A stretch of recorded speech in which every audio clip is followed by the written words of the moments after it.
नमस्कार दोस्तों, आप सभी लोगों का मेरे इस YouTube चैनल पर फिर से स्वागत है।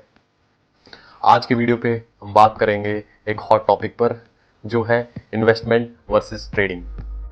कि क्या बेटर है, मनी मैनेजमेंट क्या है, रिस्क मैनेजमेंट क्या है, आज हम सभी डिस्कस करेंगे। वैसे तो हर किसी का इसमें अपना व्यू है कि ट्रेडिंग ज़्यादा अच्छी है या इन्वेस्टिंग।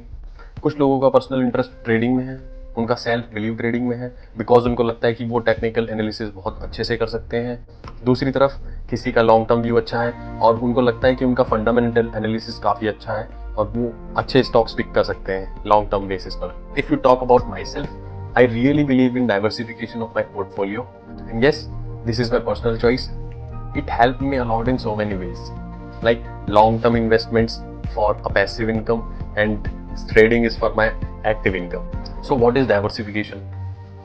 जैसे कि हमने कुछ टर्म्स पिछली वीडियो में डिस्कस किए थे, मनी मैनेजमेंट, रिस्क मैनेजमेंट, ये कुछ टर्म्स हैं जो आप फॉलो करेंगे तो आपको एक ग्रोइंग पोर्टफोलियो के साथ एक अच्छी हेल्थ भी मेंटेन रहेगी, आपको मेंटल प्रेशर भी ज़्यादा नहीं रहेगा। कि starting with my first point, money management. So what is money management? Actually हम पैसे को मैनेज किस तरह कर रहे हैं, पैसों का मैनेजमेंट ही मनी मैनेजमेंट है। The thumb rule here is don't put your eggs in one basket. मतलब आपके सारे के सारे पैसों को एक जगह पर, सिर्फ एक जगह पर इकट्ठा मत कीजिए। Means you should not risk everything, you should not depend entirely on one thing. अगर एक ही जगह पर सारा पैसा लगा दिया और गलती से मार्केट अपोजिट डायरेक्शन में चला जाता है तो अनवांटेड प्रेशर रहेगा आपके ऊपर, आपका मेंटल स्ट्रेस रहेगा और वो आपको अच्छा फील नहीं कराएगा। Option buying, option selling, F&O, crypto, trading, investing, आप जो भी करें, the very first question which should come to your mind is like how much money I am investing in each segment.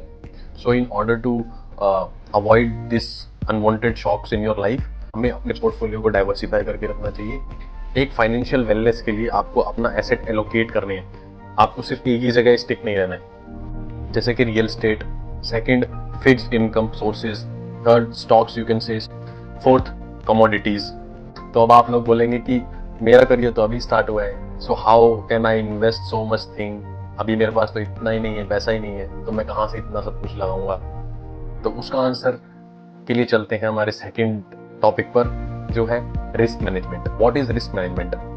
हर किसी को मिनिमम रिस्क के साथ maximum profit पाने की चाह होती है। तो चलिए मैं आपको आज एक फॉर्मूला बताता हूँ. The formula is, the first component is age and second component is risk.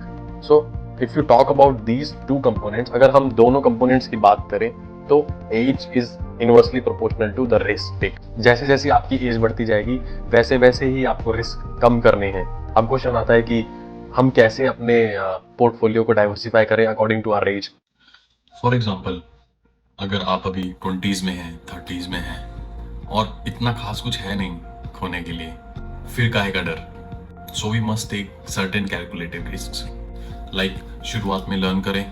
Mark my words, without learning आप ट्रेडिंग में ना घुसे, बट आप ट्रेडिंग ट्राई कर सकते हैं इनिशियल डेज में. स्टार्ट फ्रॉम पेपर ट्रेडिंग, एक लॉट से स्टार्ट करें और साथ साथ में देखते रहें कि आपका सक्सेस रेट वो इम्प्रूव होना चाहिए. जब वो 70 to 80% इम्प्रूव हो जाए तब तक आप अपना पोर्टफोलियो पोजीशन साइज इंक्रीज नहीं करेंगे. Second, futuristic stocks, fundamentally small and medium cap stocks, आप उनमें इन्वेस्ट कर सकते हैं. लॉन्ग टर्म इन्वेस्टमेंट चालू कर सकते हैं थ्रू SIP. आप SIP चालू कर सकते हैं. बट कुछ लोग सोचते हैं कि इन्वेस्टमेंट करनी है, कहीं भी पैसा डाल देते हैं, आज खरीदो उसे रख लो और आगे अपने आप बढ़ जाएगा. वो ये नहीं देखते कि वो कंपनी लॉस में है या अभी प्रॉफिट में है. उसका बैलेंस शीट चेक करना बहुत ज़रूरी है, उसका PE रेशो, उसका CE रेशो, एंड वो ओवर प्राइस तो नहीं है, वो ओवर बॉट जोन में तो नहीं. अगर हम आज की बात करें तो कुछ सेक्टर्स हैं जो हमारे फ्यूचरिस्टिक सेक्टर्स हैं जिनमें हमें ग्रोथ के बहुत पोटेंशियल लग रहा है, जैसे कि AI, आर्टिफिशियल इंटेलिजेंस, सोलार, मतलब renewable sources of energy and electric vehicles. इन सब का आगे फ्यूचर में बहुत स्कोप है.